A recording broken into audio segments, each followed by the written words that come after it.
I think in Due South was a very serious, loopy, nutsy, dramatic, emotionally honest, intellectually goofy urban fable. It was conflicting cultures of two countries who are right next to each other. Canadian and American.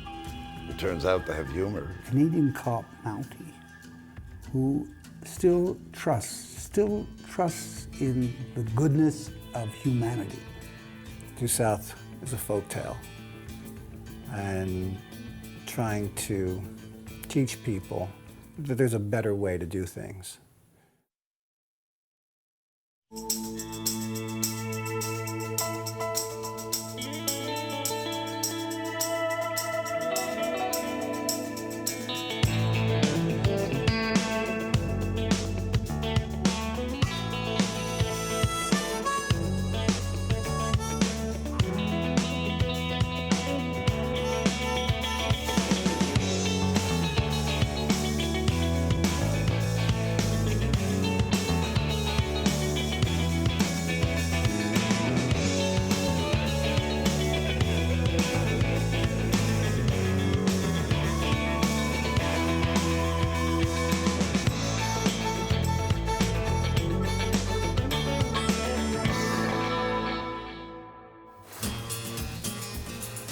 The first time I heard about it, I was actually in Los Angeles, and my agent had called there and said, there's a pilot that they're making in Canada. Would you be interested in doing this? And I didn't, at the time, want to do a series, so I said no, and I didn't read it, actually.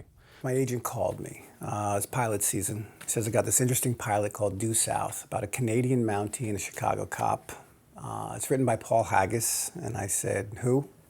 And he said, Paul Haggis, he won an Emmy for 30-something, very talented writer. I said, yeah, sure, send it to me. Anyway, it came back eventually, and he said, would you at least read it this time? And by that time, it was kind of the new season in Hollywood, and I'd been reading just one terrible script after another, and thinking, do I really want to be Fred's boss at the rock pile in the Flintstone movie? Or, you know, there were just stacks of horrible stuff. You can't imagine how much dreck there is. And then I thought, well, I'll read this, even though I didn't particularly want to do a series. And it made me laugh. By the second page, I think I was laughing out loud, which almost never happens.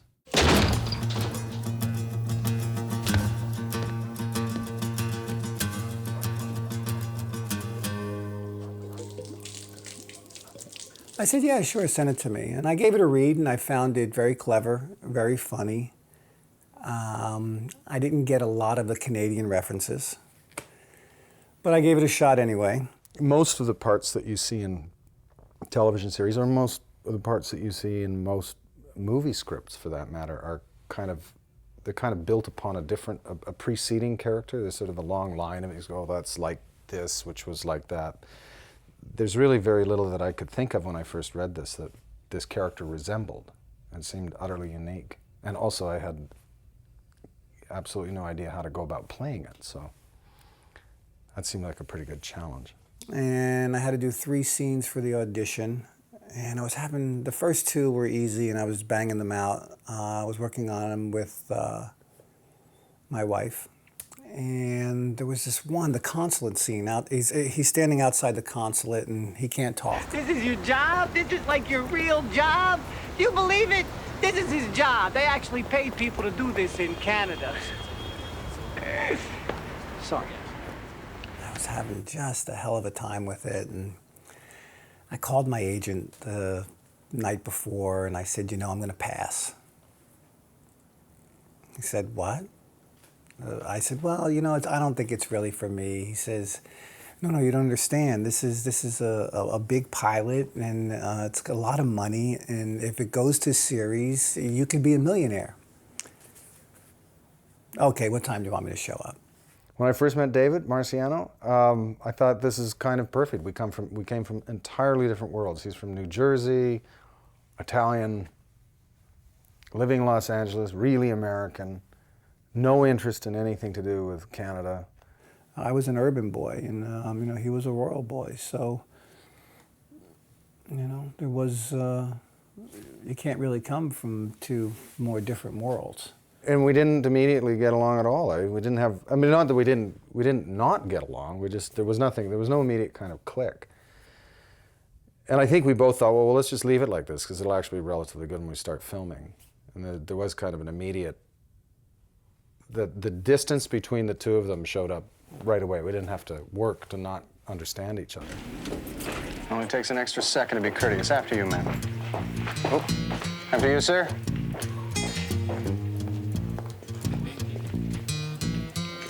Are we gonna get on or what?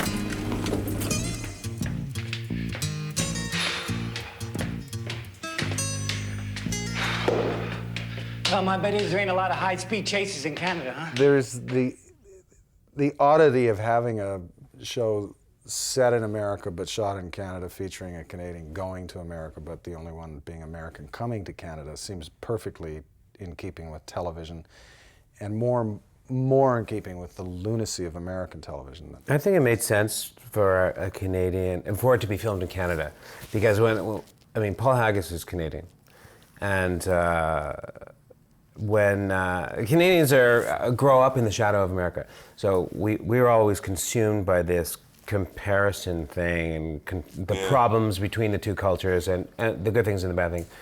And so we could define that better than America, because in America, they probably wouldn't come up with the premise of a Mountie coming down to America, because to America, Canada is resources and a kind of irrelevant country that's up ice and another state or whatever, some place where we can go on holiday for cheap. We did go to Chicago once in a while. I never went, but we would send down a camera unit, so they would shoot little bits and pieces of Chicago skyline and scenery and stuff, and then make it look as though we were there.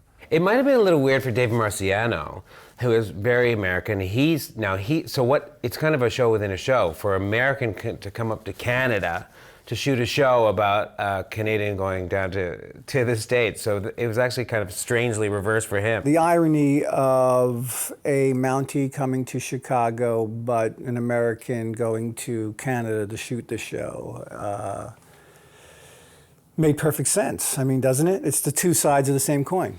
I'm gonna go to the gas station. I'll be right back.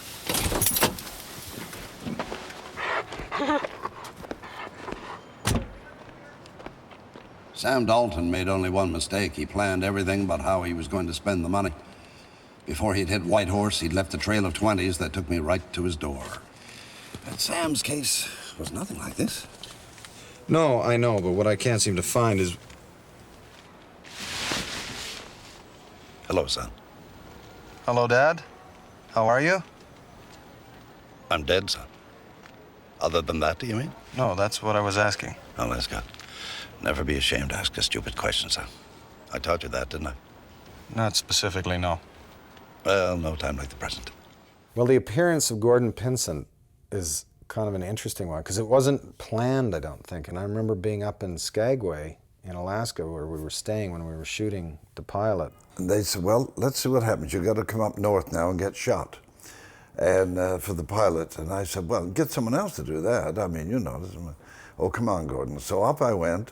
Haggis's intention was to have him shot and then possibly have him returned by way of these diaries. And we were in the bar in Skagway, and I'm saying, you gotta be crazy. You got Pinset? Don't shoot him, don't kill him. You gotta bring him back. And Paul's like, how? How do I bring him back? Well, he can be a ghost. He can come back as a ghost. Don't be ridiculous. We'll never have a ghost in this show. We'd sit at the bar, and the three of us would dream up ways in which to bring him back in human form, in sort of living form, and they thought that would be an added kind of added interest to the viewers. Though I'd bug them for show after show, that we have to bring Pinsent back. So then slowly Gordon started returning in voiceover. I'd be reading his diaries, and then you kind of hear him talking, and then I'd say, well, you've got him already back now. He's talking in voiceover. You really should just bring him back in the flesh. No.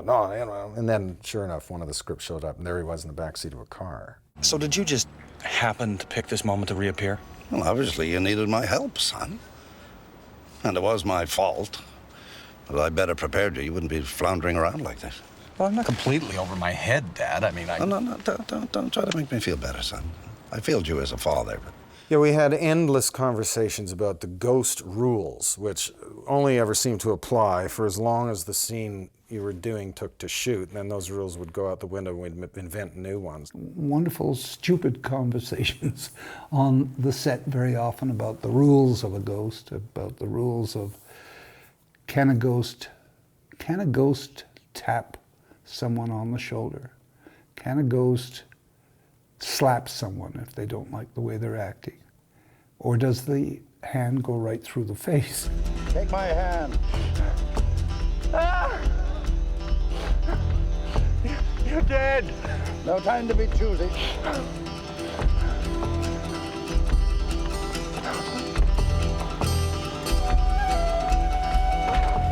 Oh, my mistake.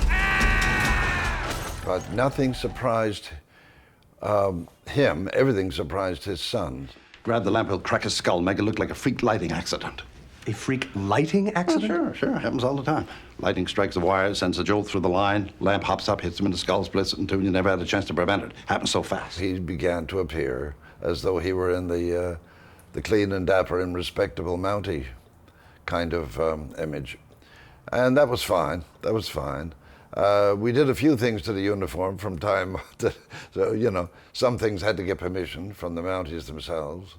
They were pretty particular. The Royal Canadian Mounted Police, which is a very stuffy organization in general, very concerned about their imagery, and for good reason, because they did a lot of really stupid things for a while and got a lot of bad press. So they were very concerned about it, and they didn't like the idea of this. I'm not sure if anyone had ever read the show, but in any event, they hated the very idea of making Due South, and so they weren't going to allow us to use the uniform.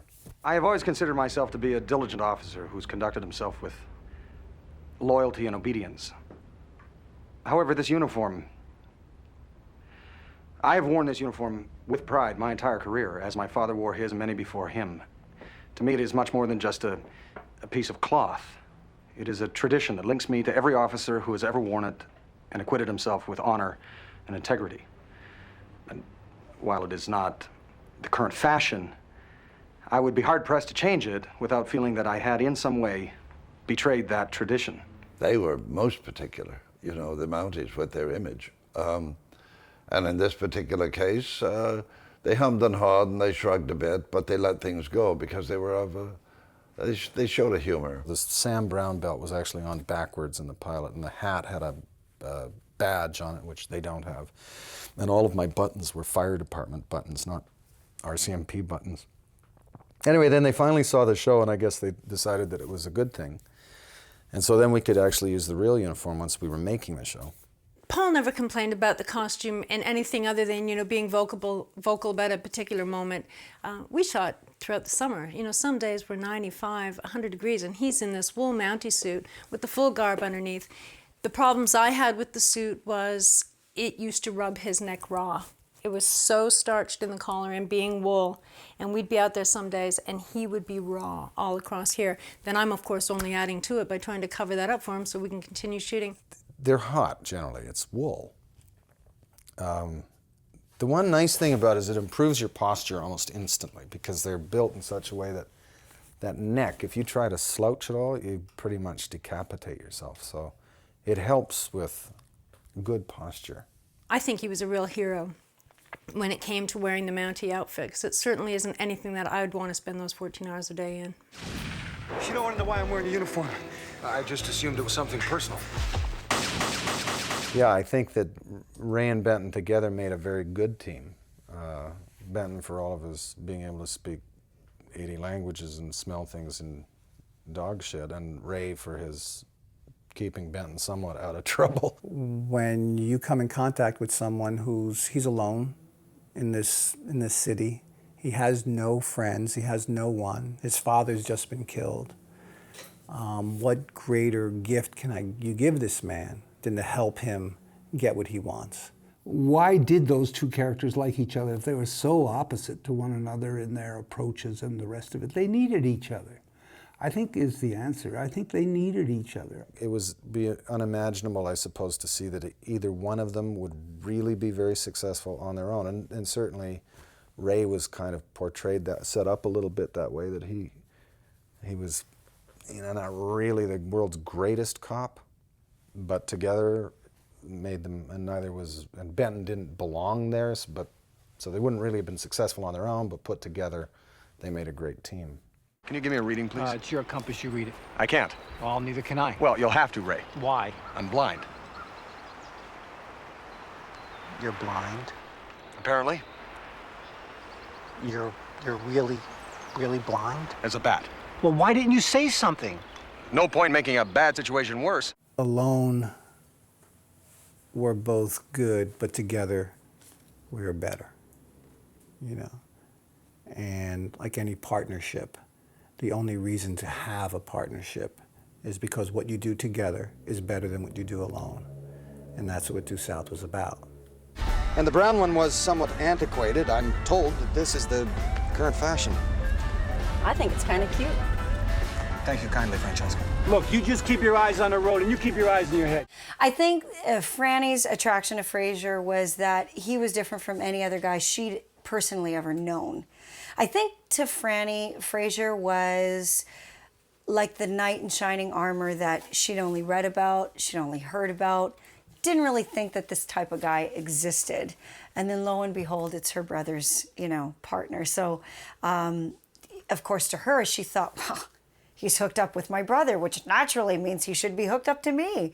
So that was, of course, her everyday intention. The appeal of him was definitely that he had no clue what to say to a woman or what to do, and how to dress, anything. It was like you just wanted to take him out and buy him dinner and talk to him. And yeah, he just had this appeal of being very nerdy, but dashing in his red uniform. And it's very funny, that playing any part, you really are playing a part. And so when people would send, because I did get a lot of fan mail and still do, but it isn't for me, it's actually for him. And I think once you realize that, it's fairly easy to see it for what it is. That I'm quite sure if it was me in that part, or if that part was written to be me, I think the volume of mail would have been very thin indeed. Saturday last, your sister came to my apartment in the middle of the night, dressed in what can only be described as less than requisite attire, and offered herself to me. Okay, great, now beat it. My sister? I think Franny and Elaine actually had an understanding. I think they both knew that neither one of them was going to win this man. But, they enjoyed the competition. So therefore, it was kind of a friendly competition, since they knew in the end there really wasn't going to be a gain. I'm standing at his door. I drop my coat. I look at him, and he looks at me. You know how a squirrel looks just before you hit him? Elaine would have, I don't know, organized his sock drawer or something. Hardly think so. I think she would have removed, never mind. No, I think Elaine would have, been good for Fraser for a little while. But Francesca would have brought him passion. She would have brought him excitement. She would have brought him a whole other world that he was never a part of. Probably intentionally, but nonetheless, she would have shown him a whole other side. I think she would have shown him a good time. Oh my God, that sounds horrible. I meant like a good time, and like she would have taught him a thing or two about what to say to women and not, and she would have been like, look, Fraser, this is what you have to do and this is what you don't do, and okay, now do that, she would have put him in his place. Elaine had balls. Can I ask you a personal question? Francesca? Francesca. Vecchio. Vecchio.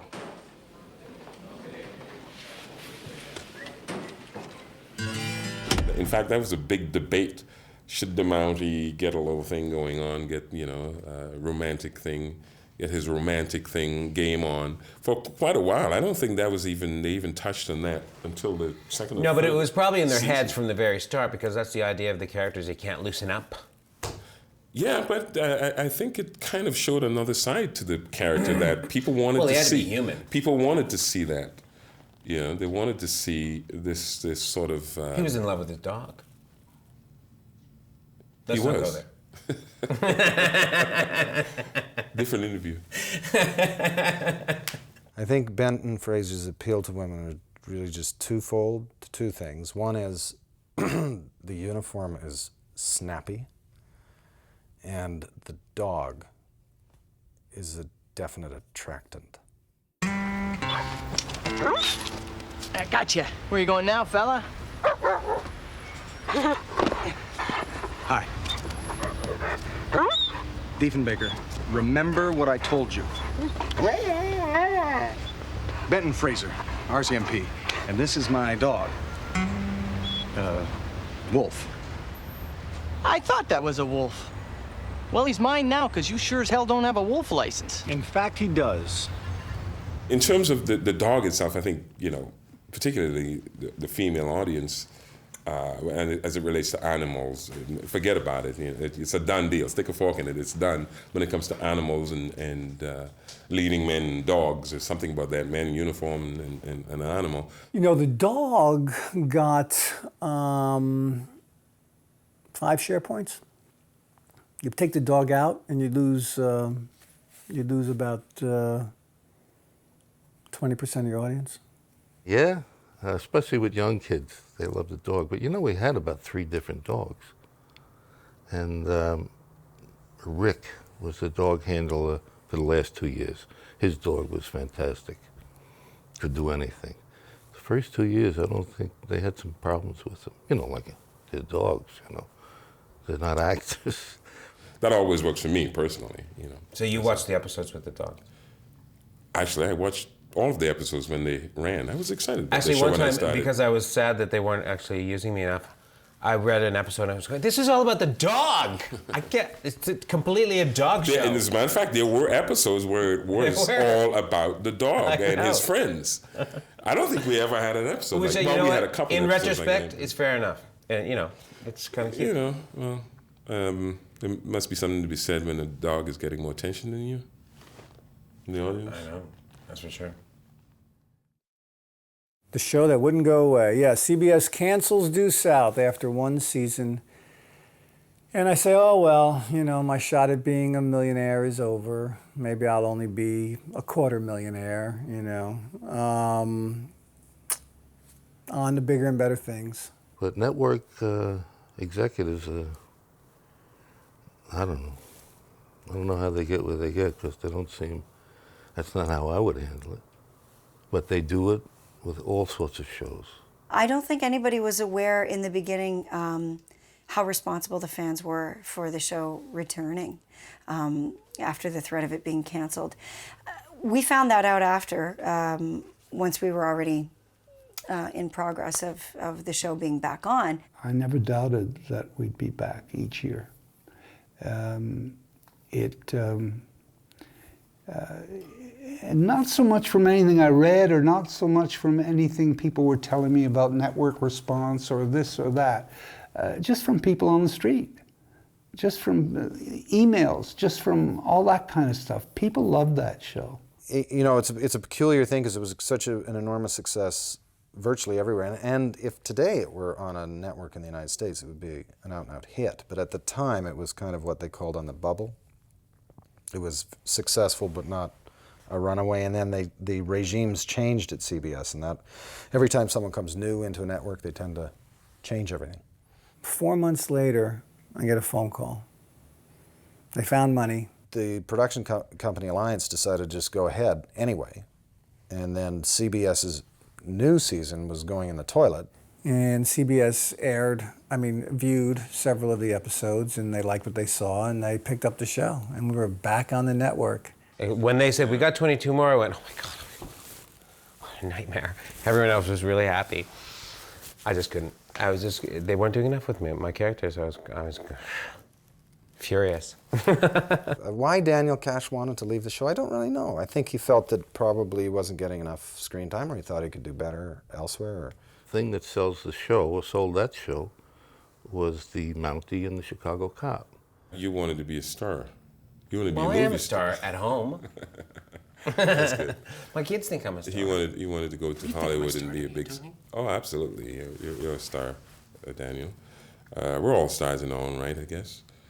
If an actor has to leave the series, the writers conveniently write a scene that kills them off, or they die accidentally, or something happens to help them be able to leave the show. I burst into Paul Haggis's office and demanded that he kill me. They were mad. Everyone was mad at me. They thought I was a spoiled brat, or whatever. That he wanted to do something, that I wanted to do something that I probably wouldn't achieve and all that.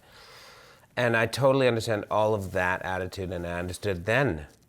But there was no way that the show was... I was afraid I was going to spend another 3 years doing this, and it was just a period in my life where I wanted to push forward and attempt to go further in some directions. And it was just... Everyone was furious at me. They just, to be honest, I mean, they just thought I was a silly man, and maybe I was. Lewis!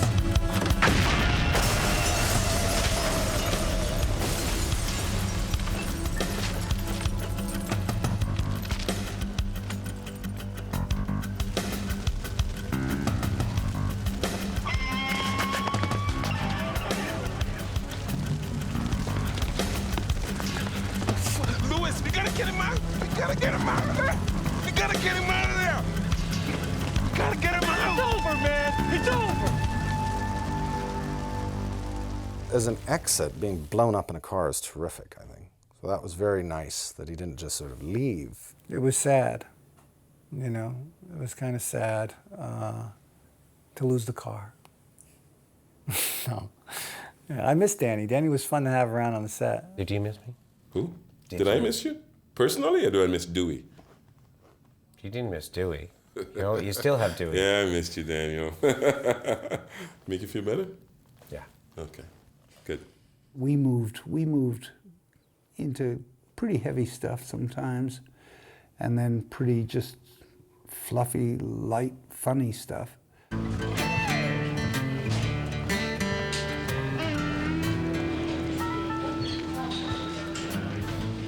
Great dress, Neiman's. Sears. Really? Looks fabulous on you. I'll call you back. Paul Gross and Drag, that's definitely something that's gone down in my memories of Due South. We had so much fun doing that. I'll do the job. I don't even know who you are. Actually, I believe you do. I'm sorry, I don't. Ray, it's me. Frasier? Yes, dressing up as a woman seemed like a good idea on paper. And in fact, if I recall, it's something I think I might have even suggested to Haggis or to somebody at some point. Just, you know, we should do a drag episode. It's a fatal mistake, and if anybody's watching this who thinks that might be a good idea, I would really counsel them not to pursue that. It's painful. I don't know who the diabolical fiend was who designed female undergarments, but they're hideous. There's nothing more revolting than pantyhose. And bras are disgusting, and high-heeled shoes are ludicrous. It's horrible, horrible. First of all, the wardrobe department had to outfit him and try and give him somewhat of a girlish figure, because he does not have a girlish figure at all. He's not a huge man, but he's a big man. So the minute you put him into a dress with breasts and shoulder pads and hipsters, it was quite hysterical. And then when we started pinning his hair and making him up and putting the false lashes on and then putting the wig on, and at the same time we're doing his stunt double too. So he wasn't alone in the crime. It was outrageous. It really was. What really angered me, although he looked like a man in drag, he just adapted to the makeup. He was beautiful. His eyes were like gorgeous. I'd have killed to have eyes like that. It was a good idea, but really unpleasant. The wig was terrific, though. I liked my wig. I did one time. I just thought, I'm just going to see what it's like. I just wandered around the streets. I was a fairly big girl. But it is weird to feel this thing, the snap of heads looking at you. I don't think I look too guy-like, actually. Get down. You can really move for a big woman. I like big women. Yeah, he's a much better looking man than he is a woman. Much better looking man.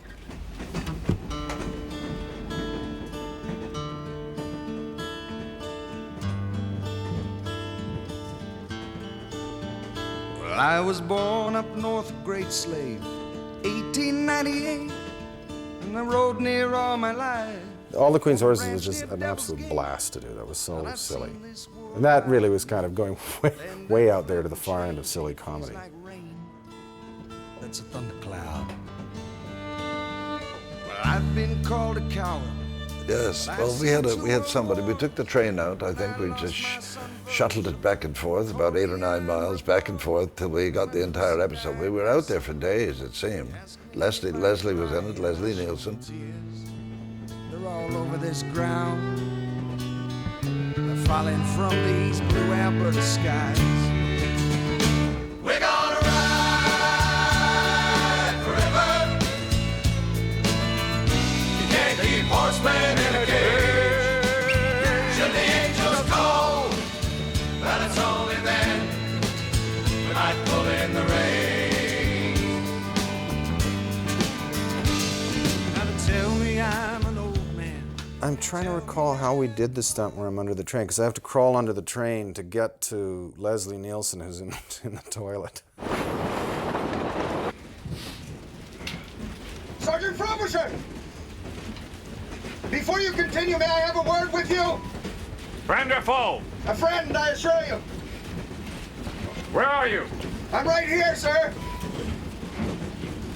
In the sink? No, sir. To the rear.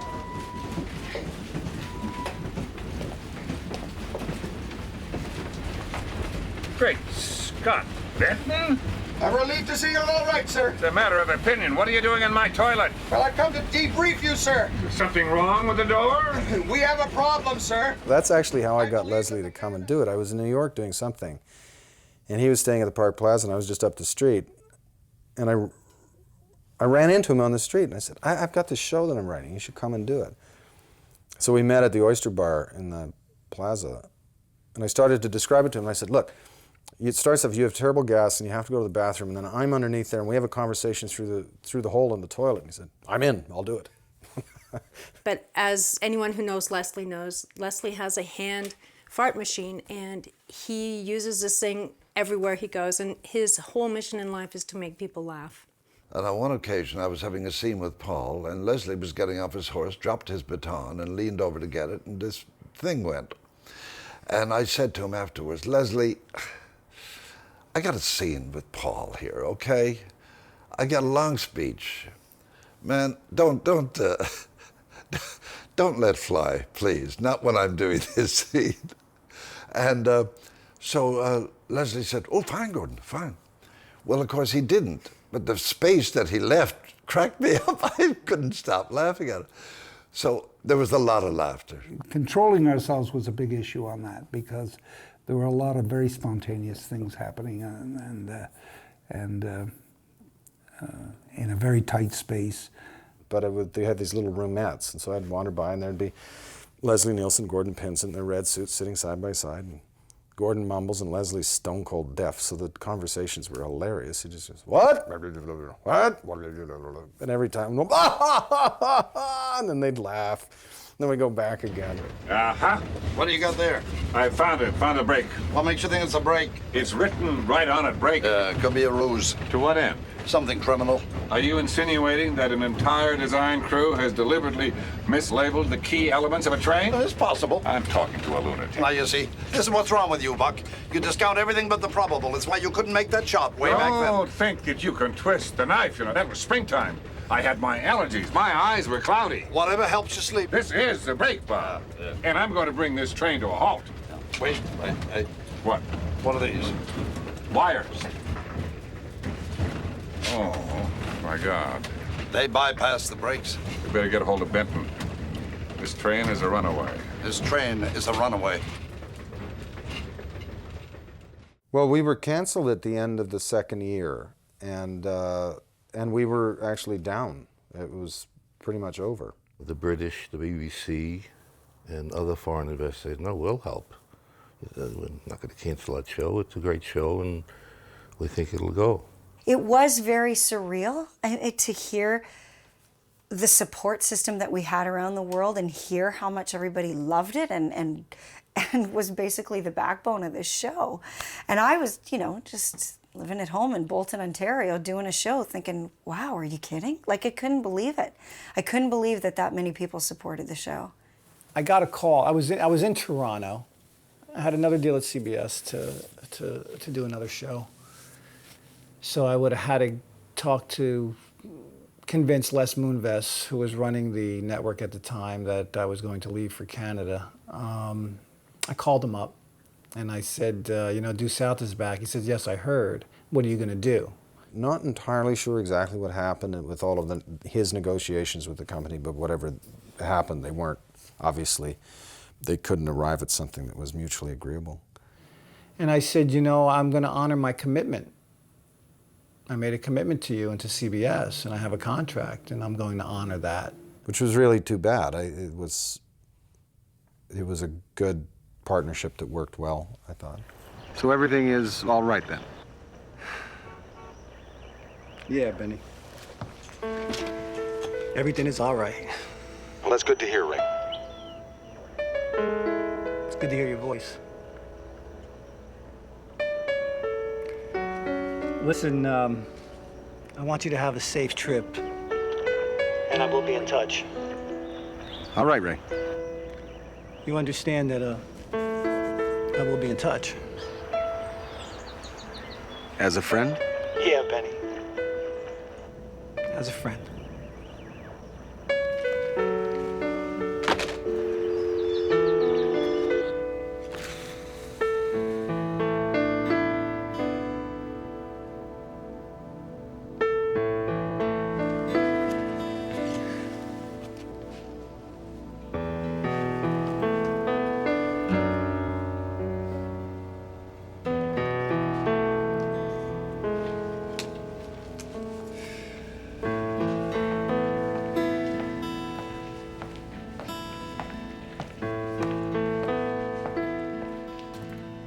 There's no question that the show missed David Marciano, but I think that's one of those odd things, you pick, I think Callum Keith Rennie, who came in to replace him, added a whole new thing to the show that it didn't have before, a kind of sort of more of a renegade underbelly quality, and it, if that had been flipped, if Callum had began the show and left and David had come in, the same answer would apply. Yes, the show misses Callum, but we got this whole other quality from David. Coming into a show, replacing one of the leads was a major concern because I knew that character had been, obviously been followed from the start, and didn't know how I would come across, didn't want to be like that character, similar but not like that character, and try to find my own way into an established character that's set with the lead of the show was a very daunting task, and really probably took 5 episodes before I sort of settled down into what it was I wanted to do. Well, the idea about how to replace him actually was something that Paul Heggs and I had talked about in the first year. I don't even know how it came up, but we were in a trailer saying, how would you just replace a character? Would you have to do blah, blah, blah, blah? I don't know, maybe someone was talking about not wanting to do it or something. Anyway, we were having this conversation, and we decided, no, the best way to replace a character on a series is to just put someone else in the part and don't explain it. You just walk in and it's a completely different person. I'm sorry, there seems to be some sort of misunderstanding. I'm looking for Ray Vecchio. Raymond Vecchio, the detective. You talked to Welch, right? Yes, I did. Good. So we're on the right track. Look, I'm glad you're back, Fraser, because things have not been the same around here. Obviously. And you want to know why? As a matter of fact, yes, I do. Traditionally, what you would do is have 1 or 2 or 3 shows where you phase the old person out and you bring in the new person. I thought, well, we could just use that as backstory that would form an episode later on, and we'll just start it off and it'll be odd. It would set a tone right away. I've been trying to get to you to talk to you about this. There's an operation going on. This operation comes from way up the ladder. Details are kind of sketchy, but all we need to know is Ray Vecchio has gone deep undercover with the mob. Now, to protect his identity, we have to make believe that this guy is Ray Vecchio. I see. Seeing that I had agreed to the show, then it had to be a good idea. not knowing, because it's very hard. How do you replace somebody, and how do you somebody who has a following, or somebody who I wasn't in a position to ask too many questions or go how, because they would have probably had to write episodes of what happened to that other character because they didn't resolve it by the end of the season before. Kind of thinking about it though, sort of weirdly daring now. Not sure if I'd do it again, but it was funny. It did create a different dynamic, and I thought the dynamic that was created the second time around, and the way all the characters really started to come together and blossom. They started to give, spread it out more. You know, I mean, the first year, especially, and the second year, Paul and David were working, like, especially Paul, 16 hours a day, because they were the whole show. And they were really, really working, and we weren't. Was a lot more interesting to me because it was more of an ensemble feel to it and energy, you know, and so I really appreciated that as an actor and a viewer. Detective Division. It's them! It's them! Get him on speaker. Where are you guys? What sink? Kitchen sink, perhaps. Where is your sink? We're sinking! Give them the coordinates right. I think we're roughly 47 degrees latitude. 47 degrees latitude! 85 degrees long. 85, Write that down. The episode Mounty on the Bounty, that all started because we were shooting another episode of Juice Cells down by the lakeshore here in Toronto. The funny thing about that show, though, was that in my mind, I'd had 2 lake boats. These freighters are about 820 feet long. And they're just solid steel. And I thought, well, we just have a good boat and a bad boat, and they'd get together and there'd be this, you know, boat-to-boat fight. So we got all of the lake boat guys in, and they were all sitting around, and they're tough, and they've got, you know, their belt buckles all face the ground, and they're very big, muscly with, you know, tattoos and everything.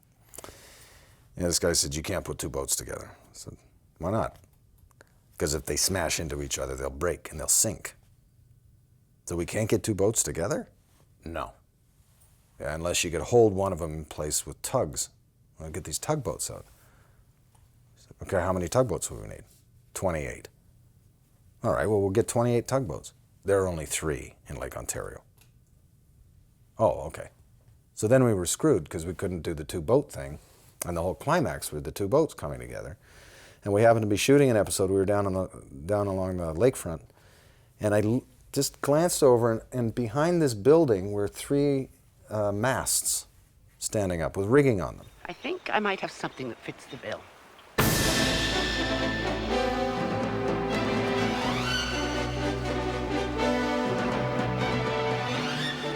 Romantic. And as he's looking at it, here comes the Bounty ship, the real Bounty ship from the 1960 Marlon Brando movie, the exact replica of the original one. I was just sitting there with all these white sails, and I thought, oh my God, that would be beautiful. I have all these red Mounties and these white sails on a little wooden boat out in the water. And so we ran up onto the boat, and I said, how do we, can we just use this? Sure, and it's a non-for-profit boat that circumnavigated the globe like 7 times. And so we went and spent a week and a half or something floating around on this boat. It was absolutely delirious. I remember Paul saying to me at one point,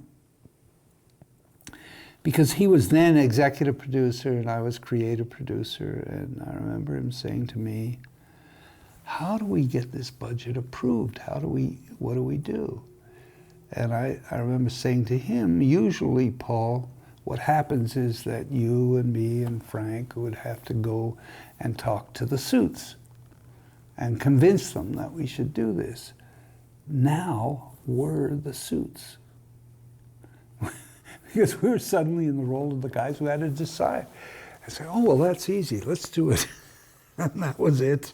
Because how do you justify a wooden boat? I mean, Bob Carney, who was the co-executive producer, said, what do you mean a wooden boat? How do we have a wooden boat? Who would have a wooden boat? And I said, well, man, some crazy Mountie guy off in the woods somewhere has decided that we should be a naval power. We could have a wooden boat. He said, that's ridiculous. Yes, but you could just write it that way, couldn't you? So we did. We had this renegade Mountie supposed to be training them off in the woods in, I don't know, survival techniques or something, has them actually building a big wooden boat. She had a long-standing dispute with headquarters regarding the future of the force. Her position was that we should revamp and develop ourselves into a fully fledged naval power. Naval power? Why not? What's the point of having a strong federal force without a strong naval power? I don't think that we need to get into that right now, Sergeant. You know what's over there? No. The United States of America. That would be a foreign power, a damn big one, too. We have a special relationship with the United States, Sergeant. Oh, sure. England and Spain get along now. But don't forget about the Spanish Armada. Think about it. If Nelson hadn't been ready, we'd all be speaking Spanish, and I have no love for Romance languages. You an American? Oh, that was great. God. Spend most of the day floating around the harbor on that wooden ship and then shooting off cannons. Yeah, that was a great episode. You gonna take the transfer? I don't think so. You? Me? No. All right, so we're still, I think. Okay, good. Right, sure.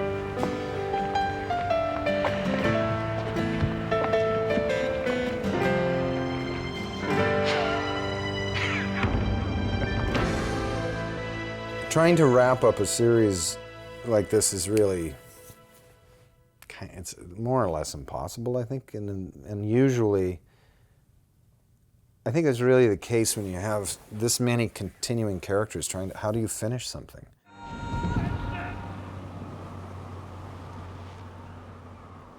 Ray, you all right? I'm under 30 feet of snow. How could that be all right? Well, you're alive. Start digging. So we tried as best we could to kind of wrap out, give it a sense of completion, and yet still leave a little bit of a hole. But the overriding impulse with it was that the story, the series Due South began in the north and it had to return to the north.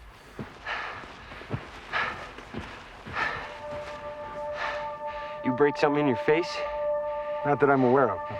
Look, we're 100 miles from nowhere, and a frozen wasteland, and you're grinning like an idiot.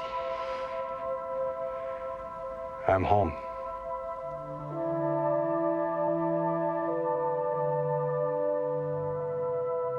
So that then in turn meant that it had to somehow tie back to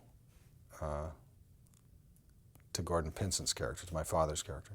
It was well done, I believe. Well put together on paper and so on. And again, allowed for moments that would not necessarily show up in regular episodes. Finding where the mother had been buried and going back to that, showing something a little more heartfelt than what we had seen before. Something in the air. There's something stirring there. You feel it? Yeah. You know, I've had some very odd dreams lately. About your mother? Yeah. You? No. I'm dead, I don't dream, so I don't know what this sensation is that I've got. Although it's very similar to when Walter Singlefoot laced my tea with kinnikinnick, then seemed to turn into a 12-foot alligator before my very eyes. I don't know, it feels as though your mother is very close. Very close. The character of my mother had been lurking one way or another in this series right from the beginning, and only sort of glancingly dealt with. And so it felt really as though that's something we had to kind of come around to, and even if it was only going to be brief, it would seem somehow to make Fraser finished, or I don't know how to explain that. It just seemed emotionally the thing that we needed to try to accomplish. I think there wasn't an awful lot more that could have been done. You know, the advice had been given. Which way is this kid going to go? What's he going to do now? What will everybody do? You're fading. I've solved my last crime. I caught my last man. No reason to hang around. There are things that I would love to do differently with that episode, but there's a lot about it that I really thought was tremendous. And again, it was an enormous experience for everybody to shoot it, because we were in the Rocky Mountains, and it was really, everything you see is really kind of there, including most of the snow work and the toboggan runs. But it was a bittersweet one to do. It was sort of awful in a kind of way, knowing that we were probably coming to the completion of it all. I'm most proud that the show has traveled around the world and continues to do so, and that's very rare. Most television shows don't travel anywhere. And there was something about the combination of people, from Callum to David to me to Camilla Scott to Gordon Pinsent to Leslie to Paul Haggis to everybody, George Bloomfield, everybody who worked on it, Steve DeMarco, Frank Syracuse. There's so many people. Somehow the combination of all of that came up with something that the world had interest in. And that's very difficult to do. The world is, as we all know, increasingly kind of fractured and not that interested. It's very hard for shows to travel, and we hit something that, for the life of me, I don't understand it, but this was the #1 show when it was running in Iran.